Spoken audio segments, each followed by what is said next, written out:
Mm-hmm. Hey, what is going on, people? Yes. Sarfo-Mensah, your host, back for another episode of IDTALK for Educators Live, and we're taking our show to the United Kingdom, more specifically London. So I have here a special guest. This is a brother who I recently started following on Twitter, and he's doing some phenomenal work in the education space in the UK, in the areas of classroom management, and just teaching teachers how to build positive relations with children, something that we can all learn regardless of where we are in the world. So I want to welcome the good brother, Mr. Karl Pupe. That's the one. To the show. And we're going to be talking about everything from the work he's doing in the UK to his book, which I just recently purchased, The Action Hero Teacher, Classroom Management Made Simple. And I'm already 2/3 into the book, started reading it a couple of days ago. I'm about to be done with it. So it's a lot of great information. We're going to really delve into some of the content that Karl shares in his book. So let's welcome Mr. Karl Pupe to the show. Welcome, my brother. And I just want to add on, again, the feeling's mutual, man. You're doing fantastic work with what you do. I didn't even have the chance to say that to you. Obviously, I came across you, and you know how it is. You just look at people's stuff, and I've followed you Insta, and I've followed you everywhere, really. And what you're doing is fantastic, and especially in the space of Black educators, we need more of those role models. We need more of those people to speak up, and your interviews have been so insightful. You ask fantastic questions, and I'm glad you put a spotlight on all the fantastic educators around the world, man. So kudos to you, man. I tip my hat to you, sir. Well, thank you. When I first started this show, I told myself I wanted to have an international focus because I could talk about what's going on in North America, specifically the US and Canada, which I'm familiar with. But let's talk about the other continents. Let's talk about Europe, more specifically the UK. You know, I have family in the UK, I have family in Liverpool, I have family in London. Wow. So I have some context around the conditions out there. And of course, I have family in the continent. So I wanted to make sure that we illuminate those educators in other parts of the world. But definitely.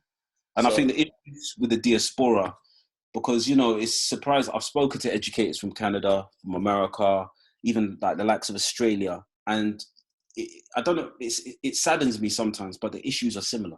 You would think, you know, again, I've never taught in these countries, but talking to other educators, it's the same issues that come up. So it's a universal experience, and especially when we're relating to people that are not outside of Africa and how they feel, and, you know, the issues around diasporas and communities, it's important that we highlight this, you know what I mean? So thank you for the fantastic work you do, man. You're doing a fantastic job, brother. Oh, man, thank you. I appreciate it. So let's get the focus back on you, because that's why you're here. We want to talk about you. So my first question that I ask to every guest is, tell us a little bit about yourself. How did you get into the education space? Sure. So I've been teaching now for about 10 years. How I got in the education space is completely by accident. I did it in a weird way. So I didn't do it the conventional way. So let me just quickly give some context to that. Okay. In the UK, the way that most teachers become teachers, they take something called the PGCE, and it's kind of like a master's degree. So you do your normal college degree or university degree in, I don't know, maths or geography. Then you take something called the PGCE.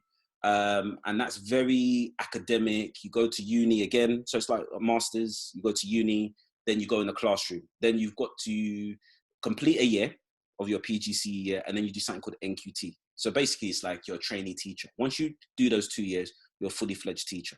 That is the main way most teachers do it. I didn't do it that way. I started off as a youth worker, to be honest. So in the UK, I won't bore you with all the terminologies, but basically there's something called alternative provision, which is further education, teaching adults, like literacy classes for adults and kids that get kicked out of school. And that's where I came from. Oh, okay. So I went around the other, so how I got into it was, like most people, I went in to do a degree. I went into the private sector, but I wasn't really happy with it. I was thinking, I'm not really making a difference. So I did a youth working gig. So I worked at a music studio for a while. And then what ended up happening was somebody was like, you know, you're really good at this stuff, because I led small groups and I was teaching them how to MC and rap and stuff. And I gained my qualifications through there. What ended up happening over those years is I became something called a NEETs Coordinator. I don't know what it's like in America, but I'll try and explain it. In the UK, a NEET is somebody who's not in employment, education, or training. So these guys do their GCSEs, which for you would be what's it called? The GED? Oh, GED, yeah. Yeah, that's so our equivalent is called GCSEs. Now these guys, I don't know what it's like in the States, but if you fail your GCSEs, life's not going to be very easy for you. You're not going to get a job. You're not going to do anything. And what we found was that those people that failed their GCSEs often were more likely to become, you know, victims of crime, criminals, low life expectations. So the government started a program about 10 years ago, where they put money behind it, people like myself, who would basically go and say, look, you failed your GCSEs, but we're either going to get you into higher education, which is college, or university, or we're going to get you a job. Because if we can get you into those things, you're not going to become a victim of crime. Now, I don't know if you've been watching the news in the UK and you've seen the stabbings. I don't know if in America they show, like, we've had a crime wave in London, stabbings and killings and stuff like that. Have you seen much of that on the news? Have they spoke about it? Maybe BBC News and other international news outlets, they touch on that. So They touch on it, but it's really bad. And one of the things that happened was basically about 5 years ago, my project got shut down, because the government in this country had something called austerity, which basically meant the government said, we have no money, we have to cut a lot of the projects out. So projects like mine got cut completely. And I remember saying to my colleague when we left, they said, you know, I said to him, I said, there's going to be blood on the streets, because there's not, so like the youth centers, all those other places were all cut, all the provisions for young people. So those guys that slipped through the net ended up becoming, you know, in gangs, taking drugs. And that's why we're seeing a lot of problems in London today. But luckily for me, I got a lot of my teaching qualification through that. And then I went into mainstream schooling. But what I realized was that because of the people that I was dealing with, these guys were vulnerable learners. They had, you know, a lot of mental health issues, drug issues, antisocial personality disorders. I got specialist training, and that really helped me. But I realized my colleagues that went through the PGCE route didn't get all that training. So after years of watching my colleagues struggle, I thought to myself, you know, I want to put the book together, and that's what you're holding in your hands. That's the long and short, but there's other little micro steps. But that's the long and short of my journey so far. all right, man, that's awesome. And as I was reading your book, you did touch on the fact that your starting teaching was in an alternative setting where you had a lot of students who were NEET students, NEET students, and they were getting into trouble in their previous schools. So very similar setting to the US, where you have a lot of alternative schools or settings where kids who are considered quote unquote misfits or just troublemakers, they just get sent to this vicinity, this facility where they get more training, but it's more aggressive because of the nature of the kids, which can be counterproductive. It can. So it can. I'm thinking to myself, in the beginning, I was the teacher that was like cool. I'd be buddy with the kids, be friends with them. And this is when I was working at an after-school program. It was a work-study job while I was in college, you know, university. And I really loved it. And I thought to myself, you know, I'm going to change some kid's life just by being there every day. I had this romanticized vision of what it meant to be an educator, what it meant to be a mentor. And I took that with me into that space. And I thought, okay, if I could just kind of dap it up, be buddy with these kids, they're going to respect me because I'm being nice to them. And what I realized very quickly was that it doesn't quite work out that way. So in your book, you had an example about Toby. I was Toby, right? I was Toby. You know, I was a nice guy. I cut the kids slack when they were, doing things they weren't supposed to do. Yeah. And man, it totally backfired on me. And it took me a while to understand why that was the case. How is it that I could be so nice to them, and then in return, I get all this cruelty? So it wasn't until a coworker of mine spit some wisdom to me and said, hey, you got to be firm with them. Yeah. You can be respectful and friendly to them, but you can't be friends with the kids. I'm nicking that from you, Kwame. Yeah. I'm nicking that from you. You can be friendly, but you can't be friends. Stolen. I'm just, that's slippery slope. Slippery slope, man. And no, you're spot on. You're spot on. I mean, all of us start in that way. And again, it's difficult because in London, where I'm based, it's very multicultural. So obviously, but let me ask you a question. I want you to guess something.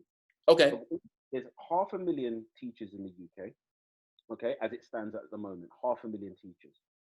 How many of them do you reckon are from either Black or Asian or minority ethnic backgrounds? In a percent, what would you say? How many of them?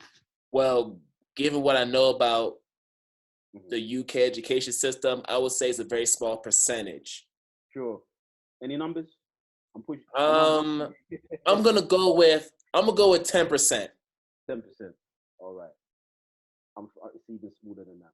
And I was shocked because I found this out last year, the end of last year.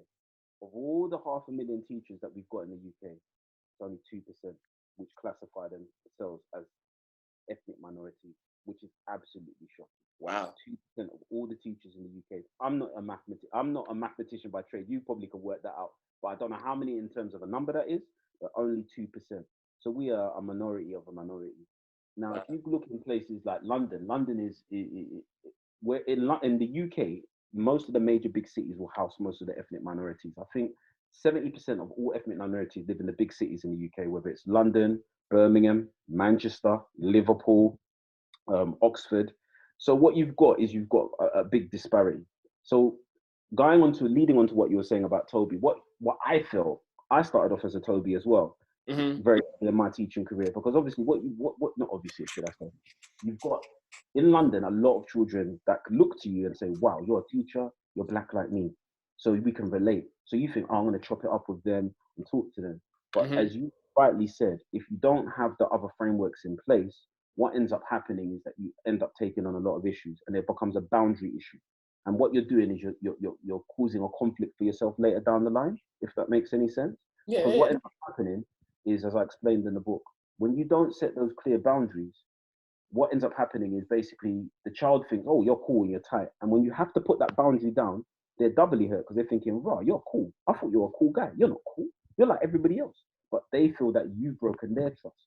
You understand what I'm saying? So so it becomes a serious issue. And I'm glad you raised that, because in the book, I make it quite clear there's a kind of framework you have to work through. And you can have that relationship. As you said, you can be friendly with them, but you don't have to be friends with them. You know, it's almost kind of like being a good parent. You love your children, but there has to be boundaries. There has to be limitations. You know what I'm saying? So yeah, I'm glad you raised that. And it's funny because as you were talking about that, you want to definitely be firm with students, but at the same time, you want to be consistent too. Sure. Yes. So something that happens something that's very common with younger teachers or early career teachers, the fact that they start off being Toby. Yeah. And then once they realize that being Toby doesn't work, then as you mentioned in the book, you have like this yo-yo effect where it's like, okay, you start off being, the cool guy. Now you want to be the tough guy and be strict and firm with them. But the thing is, the kids can see through that because they know that's not who you truly are. So part of being that teacher is finding your groove. And I think that was something I had to do. I definitely knew that I wasn't going to be the one that was going to be, not smile and be angry all the time. That's just not my personality. So I had to find a way to still be me, but still be firm. And once you find that balance, that's when the magic happens. You've got it spot on. So for your viewers, just so that they know, because what I outlined is a couple of frameworks, but I'm going to just put the main framework out there because I want them hopefully to take away something from this conversation. Yes. What I posit, and I'm very proud of this because I made this theory, is I call it Trust Mountain. And again, I can't say that it was just me. I kind of took the idea from Maslow's hierarchy of needs. I'm sure most educators know what that is. And other bits and pieces I learned over the years. And basically what I posit or what I propose is this. You have almost like a triangle or a pyramid, okay? And when most teachers go into a classroom, they just look at their class as some homogenous blob. They're just 30 kids or how many that is in there. But when I walk into a classroom, I'm splitting it into 4, all right? So what it basically means is imagine you've got a triangle, and probably what I'll do afterwards, I can send you a link so they can see this, and it probably make it easier to describe so they can have a link. I'm sure we can do that, right, Kwame? Oh yeah, if you send a link, I'll try to attach it to the bottom links. Yeah, exactly. So basically what you've got is each of your students is on a journey, and their behavior, how they behave in class shows where they are at with you. So if you imagine this triangle, and right at the bottom, you've got the worst of the worst kids, like they won't listen to you. And then right at the top, at the peak of this mountain, you have the best kids. And what your job as a teacher is to figure out where your students are on this pyramid and try and get them a level higher. And how you do that is using 2 levers in the book, which I describe as authority, and the other level I describe as warmth. But let's look at the pyramid for a second.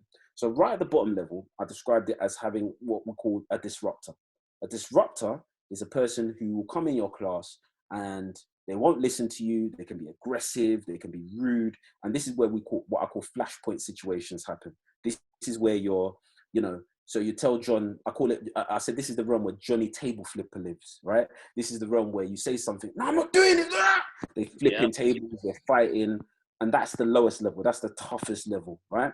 The stage above that is what I call compliant. Now, a compliant is the level where I call the class clowns. These are the guys that crack jokes, they're just annoying, right? They're irritating. They're fidgeting, they're elbowing people. You tell them to stop.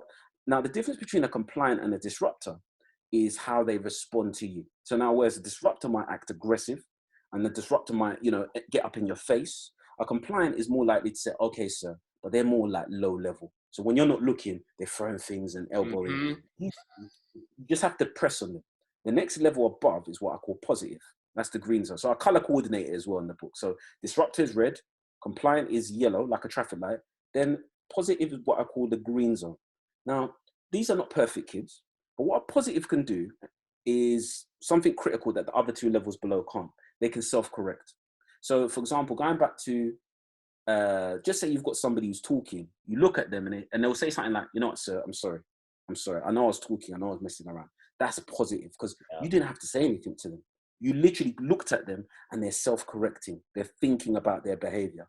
And then the last level, which is the beautiful level I wish everybody can get to, is what I call engaged. That's what you see in Harry Potter films. You know what I mean? Where they're all sitting and, yes, sir, I love it.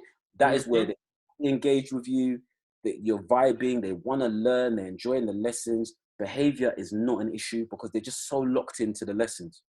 Now, what I posit in the book is, of course, most people, if it's anybody else, they'll say, yeah, I could get your class to be engaged. It's not going to happen. I'm sorry. Don't buy the book if you think that's going to happen. No. The reason why people are disruptive or compliant is complex. And I put that in the book. If you've got a child, for example, who's being abused at home, being beaten up, is not eating, you can't expect them to come to your class and behave themselves properly. And I've met kids like that. I've dealt with kids like that. So with that person who's disruptor, maybe I'll say the best I can get him to is positive. Yeah. Or the best I can get him to is at least compliant, right? Each child is unique. But what I can promise is if you follow the tips in the book, you can take them up 1 level. And if you took every single child 1 level in your class, your classroom would be completely different classroom, right? I've had kids who literally tear down like everybody else's class. And the kids will come to me and say, you know what, sir, you're the only person that I behave for, and that shows the power of what you do. And over time, yes, if you've got a disruptor, and you've got enough time. So in the UK system, secondary school system, you start from year 7 to year 11. So that's grade 6 all the way to grade 10, Yeah. which is from about 10, 11 all the way to 16.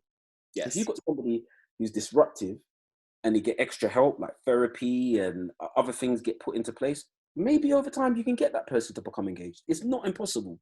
But what really annoys me is when these behavior management specialists come and say, you can change your student. How difficult it is for us to change as adults, you know? There's a lot of things going on. And again, in the book, I talk about becoming a detective. You need to know who your students are. So hopefully that clarified it. So when we're talking about what you were talking about, again, really quickly, I'll speak about a behavior management style. So Toby is what I call the doormat. A doormat is a person who's very empathetic and warm and lovely. So remember the two levers we're talking about, authority and warmth. They are on the other end. They are very warm and empathetic, but they have no authority, okay? None. So what that basically means is that they let the kids get away with everything as you were describing. That's not good for the child, because you're enabling the child. You're not helping the child, all right? On the other side of it, the other lever, you've got somebody like a Mike, who's all authority, no warmth, no empathy. So this guy is what I call a dictator, right? So he's like, sit down, be quiet. Huh? Why are you breathing? That doesn't work either, because you're just going to aggravate them. So in the middle, so you've got somebody who's really warm, but no authority. The other side, you've got somebody who's really authoritative and not warm. I say the right teachers often have that balance. They can be very empathetic, but they can also have that authority. And authority has become such a dirty word in our society. People don't like authority. But what I argue in the book is authority is not only about, telling people what to do. If you go to a doctor and you've got a lump on your leg, he is an authority. He will tell you what that thing is on your leg. You understand what I'm saying? Let me help you out with that. Because I actually read about that. So in your book, you talk about authority in two different fashions. So there's what you call the positional authority. In this case, okay, I have authority because I'm at a higher level in the hierarchy than you are. So let's say I'm a principal, I'm a superintendent. Because of my position, I have authority. And then we talk about personal authority. That goes back to what you said about this idea of empathy, this idea of warmth. What kind of person are you? Do you invest in building relationships with your children, with your staff members? So based on how you build your relationships, that's how you gain respect, and consequently, that's how you gain authority. So you talk about authority in two different fashions. I'm a movie buff, and I think one of the greatest examples in movies of somebody who has fantastic positional authority is Captain America. Now, I use this in training because I train a lot of teachers, because they're like, how does that look like? I explain it like this. Captain America, he's not even a superpowered human being. Okay, yes, he's peak human physical power, but he's not as strong as the Hulk. He hasn't got the technology of Iron Man. He's nowhere near Thor's level. In fact, he's one of the weaker ones. The only people weaker than him is probably, what's their face? Black Widow and Hawkeye. But the Avengers follow this man. And what we see in the MCU is he earns every single one of their respect. He speaks to them on their level. He shows a lot of empathy and understanding, but also he shows that authority. If something needs to get done, he does, it gets done. And people trust him. People trust what he has to say and what he has to do. So though in terms of raw power, Captain America does not have that raw physical power. The Hulk would just punch him once and he'll die. Yeah. The fact that all of them listen to him show that there's something about him, and it's because of his principles, what he stands for. And people just have that trust that, if Captain America says something, it's probably the right thing to do. And that is where you want to be. You want to be the Captain America of your class, where you lead from the front. And another thing that Captain America does is he's not scared to throw his life on the line. He leads from the front. He would not ask you to risk your life. He would be more than willing to throw his life, to save other people. And that is why people have that trust. And that's why people end up following you, So that is for me, from obviously there are other examples in movies, but for pop culture, that is what a great leader looks like. That mix of empathy and warmth, but also that mix of, I can kick your butt if I have to kick your butt. You know what I'm saying? There's a line, and you see that in Civil War. He's like, boy, there's a line. You cross this line, then boy, we have to go to war, bro. It's just different things, So that's my way of explaining it. So you've had a lot of experience working with teachers, but you've also gone through your own evolution as a teacher. Yeah. So at what point in your career did you feel like you found your groove as an effective classroom manager of students? So I think for me, I would say that I found my groove probably in year 2 or 3. That's interesting. That is, no one's ever, this is why I like you, Kwame. No one's ever asked me that question. That is a great question. Where did I find my groove? Again, because my journey's been a weird one. Yeah. It's difficult to say for me, because I never envisioned myself as a teacher. In a weird way, I still see myself as a youth worker in a weird way, and that's a different mindset.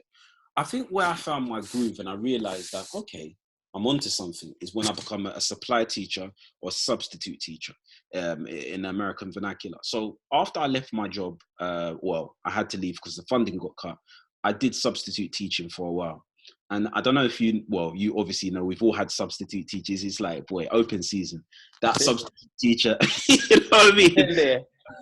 That substitute teacher is going to get it. You know what I mean? You know the ones where you just like, it's like a lamb before wolves or lions. And I realized, I was like, boy, this is like, Dangerous Minds with Michelle Pfeiffer. I was like, every day was Dangerous Minds. Yes. Yeah. So like Coolio in the corner, man. I was like, wow, this is. But I did that for 2 years, and I thought, okay, these kids are not throwing things. I don't know if in the UK, I work in a school now, and sometimes after substitute teachers are there, it's like someone's thrown a grenade in the class, man. It's like, the chairs are all over the place. I'm seeing like balls, like there's brick. I was like, where did they get brick from? Like, I was like, what happened in this classroom? But I'm like, what happened to this poor person? But I realized after a while, I thought, okay, I'm doing something right here, because teachers, I went to schools and they're like, what, you haven't been attacked? I go, attacked? Should they attack me? Because the last couple of guys have. And I was like, nah, not me, mate, not me. But I think I realized I was getting in my groove. When I become a NEETs coordinator, that's when I thought, okay, this is where I kind of want to be, because that's what I wanted to do. I wanted to make a difference. When I was working in the private sector, I was just making a rich man richer, basically. I wasn't really, there wasn't that satisfaction. But looking at some of these young people who were, gang members, criminals, and then they get jobs, they're going to uni, and they're saying, because of me and my team and the things that we've done, that's when I realized, it's a beautiful thing. And that's when I realized what I'm doing makes a difference. And then when I brought that into the mainstream education setting, that's when I thought. So I'd say for me, halfway through my career, so about 3-4 years in, and when I became a NEETs coordinator, that's when I thought, okay, this is where it's at, basically. Yeah, and I think that was my case too, because before I had my own classroom, I was substitute teaching, I was supply teaching, and man, that's your rites of passage. I don't care what anybody says. That's your rites of passage as a teacher. Yeah. Every teacher should go through supply teaching. And the reason why is because that's when you find out what grade levels you prefer.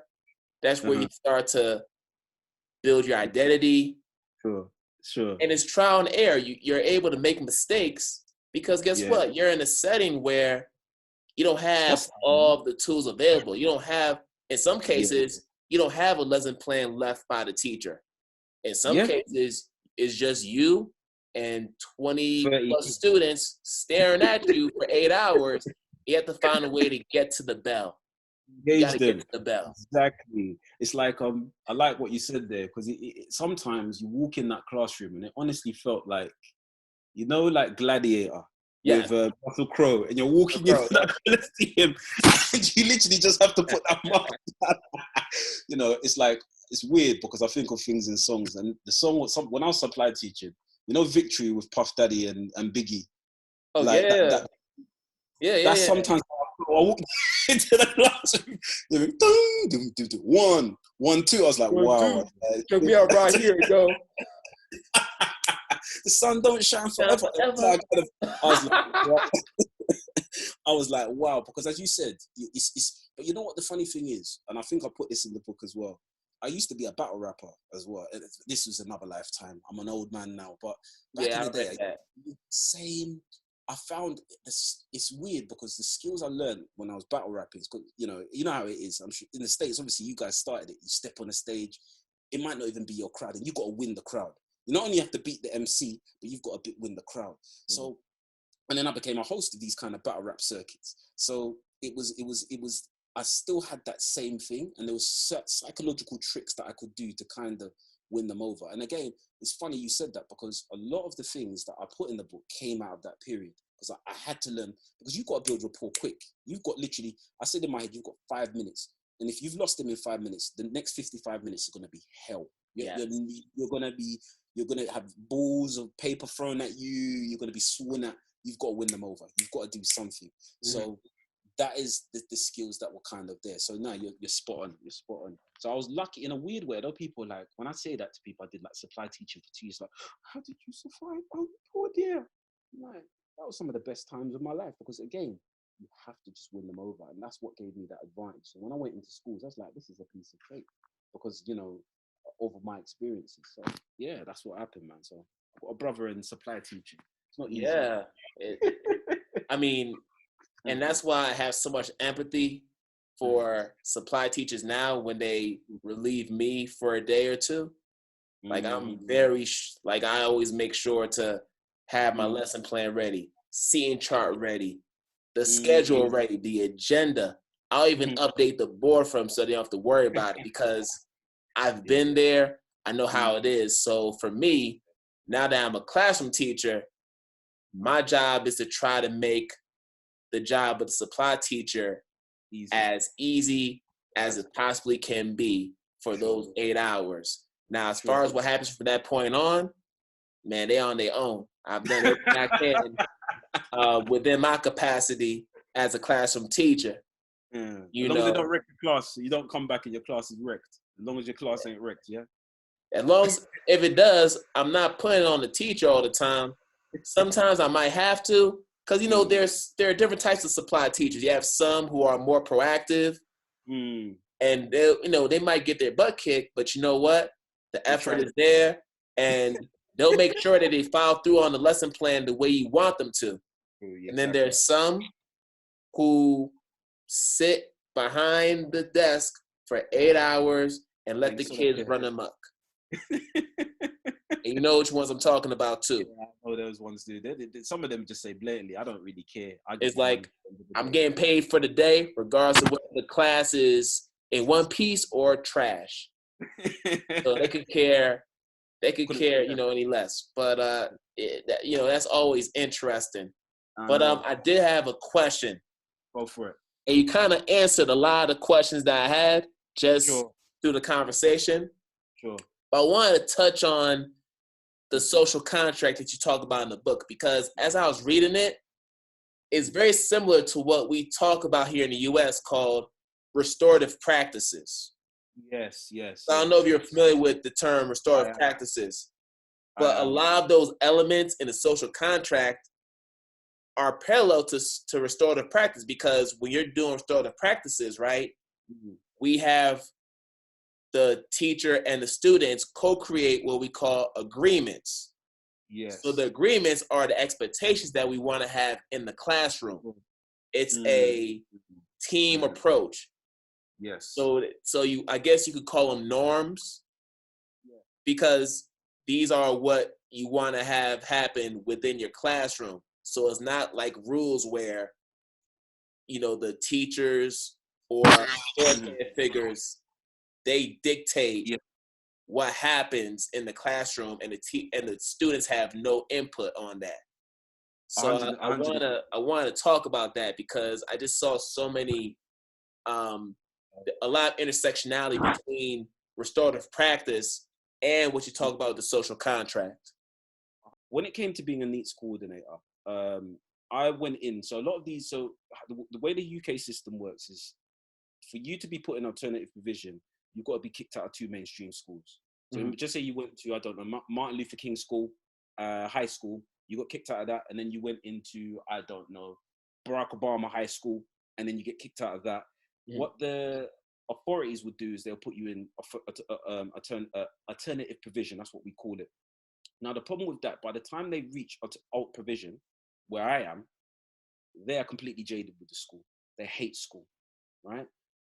They want to, what my experience was, is they want to break the rules. They want to push against the boundaries because a lot of them felt like they were prisoners, right? Mhm. So in the book I spoke about, when I first did this, I had to go to the center because there was a center where you go and pick them up because they have a reduced timetable. They can't even do a full 8-hour day. Yeah, they can't even do a full 8-hour day. We had to start with 4 hours because they were, you know, that difficult to deal with. Mhm. And I realized dictating to them and saying to them, you're going to do this and that and that and that, that put a lot of triggers. You understand? That put a lot of triggers. And what I found over time was that they felt that a lot of these guys, the reason why they manifested such behaviors is because they felt that they weren't being listened to. They felt they weren't respected. They'll say things like, the reason why I'm in here is because I'm a bad child, or the reason why I'm in here is because I'm useless. So I had to come by accident. I've learned about restorative practice later, but by accident, I was like, okay, let's go with that team ethos. The thing with what I did with the social contract was because I involved them, they felt they had some ownership on it. They felt that they were a part of something. Somebody wasn't dictating to them. They were listening to them, okay? And when you give children that ownership, when you give them that ability to say, look, this is your classroom too, yeah? They respond differently, right? And it comes down to society as well, because we as a society, we no longer trust authority figures. In America, it's interesting because I've read a report, I think by the Pew Research or something like that, and it was Yeah. really Yep. interesting. They were talking about in America, and I'm sure it's the same in the UK. They were talking about in America looking at how much they do like surveys every couple of years, and they're looking at the trust they had in the government. And what was interesting, they started this in the 1920s, and just say that, you know, the trust in the government was about 60%. It actually peaked in World War II. So it went up to like 75 to 80%, that the American people trusted the president. Yeah. As the years went on, it started to dwindle, but not that much. But what happened was in 1975 was Nixon Watergate. I think it's Watergate was in Yeah. the 70s. Nixon. Yeah. And if you look at this research, they show the graph, the trust in the government went off a cliff. People just lost all trust. And it's been hovering, just say it was 70% there, it went down to like 30%, and it's not ever really recovered. And it's dwindled over time to the point where I think with Donald Trump currently, it's like, I don't know, 30%. So 3 out of 10 people, only 3 out of 10 people trust the government do good things. And what I think has happened is they've shown that in society, we live in a time where it's crazy. I can get on my phone and I can tweet Donald Trump or Boris Johnson and say, you know what, you're an idiot. Obviously, stronger words. You're a flipping idiot. I hate you, right? I can actually do that. 100 years ago, if I did that, either I'm going to jail, I'm going to get beaten up, or something bad's going to happen to me, right? You could literally, in our country, in the UK, if you insulted a monarch, and it's not that long ago, about a century ago, you could be put, you know, in prison. You could be killed, you know. So what we've got is that the barrier between people of authority and the normal populace is being eroded. So now, if you've got kids that can do that to prime ministers and presidents, why are they going to respect you? Why are they going to respect you? So that's why I emphasize having personal authority. That is why we like influencers. We follow influencers rather than we follow like presidents and prime ministers. And that's why even our politicians are cozying up with these influencers, because they want that to rub onto them. So with that approach, and it's funny because although I did that with the NEETs, the alternative provision law, it works the same in secondary schools as well. They want to feel that there's some buy-in and there's some trust, and you've got to earn their trust. Before, our authority as a teacher was unquestioned, yeah? But now we have to earn it. And I think that's right as well. I think that's right. I don't believe in just, yes, we've got to have that respect level, but we can't, if somebody's talking to you like you're garbage, why should you listen to them? I'm just that way inclined. Some teachers are like, we are teachers and that's the bottom line. But I'm like, if you want them to truly engage, you've got to earn their trust. You've got to put some of that work in as well. And that's just where I stand. And maybe it's coming from the youth work side, because I know that once I get their trust, I can get them to engage in the lesson, right? No one cares how much you know until they know how much you care. That is like one of my life mottos as a teacher. Yeah. Yeah. And that's where I come from. That's my thinking. Yeah. I mean, I totally agree with you. I feel like in order for the kids to listen to you, you have to respect them first before they respect you. Spot on.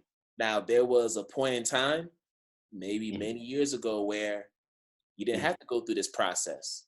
It was automatic. You come into the classroom, you are the authority figure, you are the teacher, automatically the respect comes. That's not the day and age we're in. No. You have to put in the work. And I think what certain teachers interpret this process as is a relinquishing of power. If I spend all this time trying to gain the respect of my students, that makes me less powerful as a teacher or less authoritative as a teacher. They should already respect me because I'm an adult, I'm grown. You know, like this is the mindset of certain teachers, and this is what they tell me when they try to rationalize their reasons for not going through the process that we're talking about, you know, as far as gaining the students' respect. They feel like they shouldn't have to go through that because of their age, because of their adult status. So you have to change that mindset. But man, this is just awesome, man. Cool. We can talk about this all day. Of course. But before you go, sure, I want to give you a chance to share maybe any projects, any programs or initiatives that you're currently working on in the UK. Sure. So at the moment, I launched the book in March 2019. At the moment, there's lots of stuff. So I do a lot of workshops. I'm doing a lot of teaching. I've got a big announcement. I can't say it yet. I wish I could, but in next week, I've got a big announcement, which is just watch this space. I'll give all my handles and that. But basically, I do a lot of training. So if you're in the UK, reach out to me. I do a lot of workshops. I've been asked to do a lot of speaking as well. So I'm doing a lot of keynote speeches about education and stuff like that. So I'm based in the UK at the moment, but hey, if somebody from, your viewers are all from around the world, you send me the ticket, I'll come. So, you know what I mean? So if there's anything, if you want any training or anything, we can arrange something.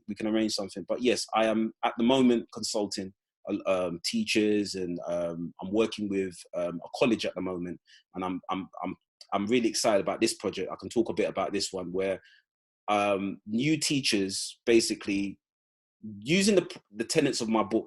We're trying to put that into their curriculum as well. So at least when they're going into the classroom, they're coming armed, they're coming equipped, and that's what we want to do, is give them the reality. So there's lots of stuff. But if you want to get anything, just follow me on my socials. I put everything out there on the socials. So I'll say my socials really quickly. My Instagram is Action Era Teacher. So grab me on the Action Era Teacher Instagram there. And also I've got a Twitter, Action Era Teach. And then if you follow those, all the projects basically will come out. It's all there, man. And obviously I've got my website, which is actionerateacher.com. It's all there for you guys. It's all there. Yes, and people, please get yourself a copy of this book. Thank you. A copy of this book. I mean, a lot of information here is Classroom Management 101. I will say that, but the way that it's articulated in this book is entertaining. You're not going to fall asleep. This is not your professional development where you sit there and you have the facilitator just regurgitating facts that you already know, and it's done in a way that's just very mundane and just boring. And you just look at your phones while they talking. Nah, this is not this book. This book is very different. It's going to keep you engaged. And you know what? The best thing about it is, if you don't want to read through the whole book, you could just pinpoint sections of the book and get the information you need. This is a guide. That's it. It's a guide. This is a guide. As I said, I designed the book so that it's not, you don't have to read it from cover to cover. The first 2 sections you read, get those theories in you, the 2 theories, and then the rest you can jump around. I don't want it to be like something you just leave on the table. I wanted it to be literally almost like me being with you and walking you through. And I've got practical exercises in there for you to do. So I want you to engage with this book, and that's why I designed it to do. But any questions, just reach me out on the socials. You know what I mean? And I'll be happy to answer them. Yes, and you can get your copy at Amazon. Teacher.com or actionerateacher.com.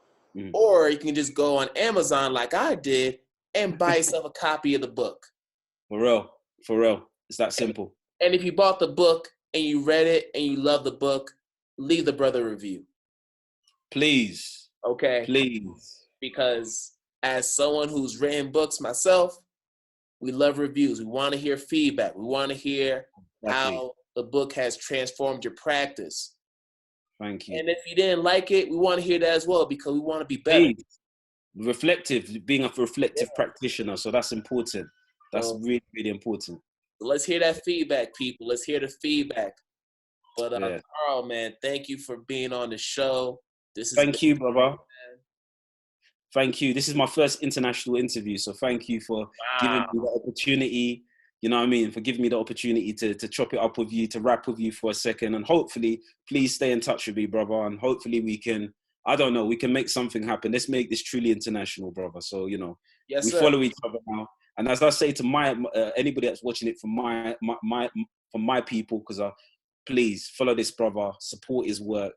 You know, it's so important. We talk about role models for our young people, and seeing a brother who took it on his own initiative, like, and doing what you're doing, we need more of that, man. We need more of that. So please, guys, likewise, please follow, man. Please follow. So don't worry, I'll be telling everybody about you. So thank you for this opportunity. I thoroughly enjoyed this interview, man.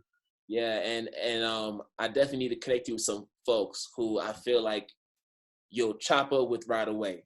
I got some good friends of mine that I'll tell you about after we get off air. But man, no problem. Man, you're Thank you, doing brother. some incredible things, man. Just keep it up, man. When I get to the UK, because I told you I have family in London, I got family in Liverpool, Manchester. Please. Man, when I get out there, man, I'm be looking out for you, bro. Holla at me, man. Holla at me, man. We'll go for a coffee. You know what I'm saying? We'll chop it up a bit more, you know, holla. So, you know, hopefully, I don't know if I'll ever go down to Ethiopia. But if I'm ever down in those sides, man, at least I know somebody from there. So you could just, you know what I mean? Take me for a coffee or whatever. Shisha. I don't know what they do down there. Shisha, I presume. But yeah, no, when you come to London, please feel free to visit. Maybe, who knows, we can put a little something together and we can show the UK what you're about, man, because you've got a lot of important things to say as well. Yeah, man, absolutely.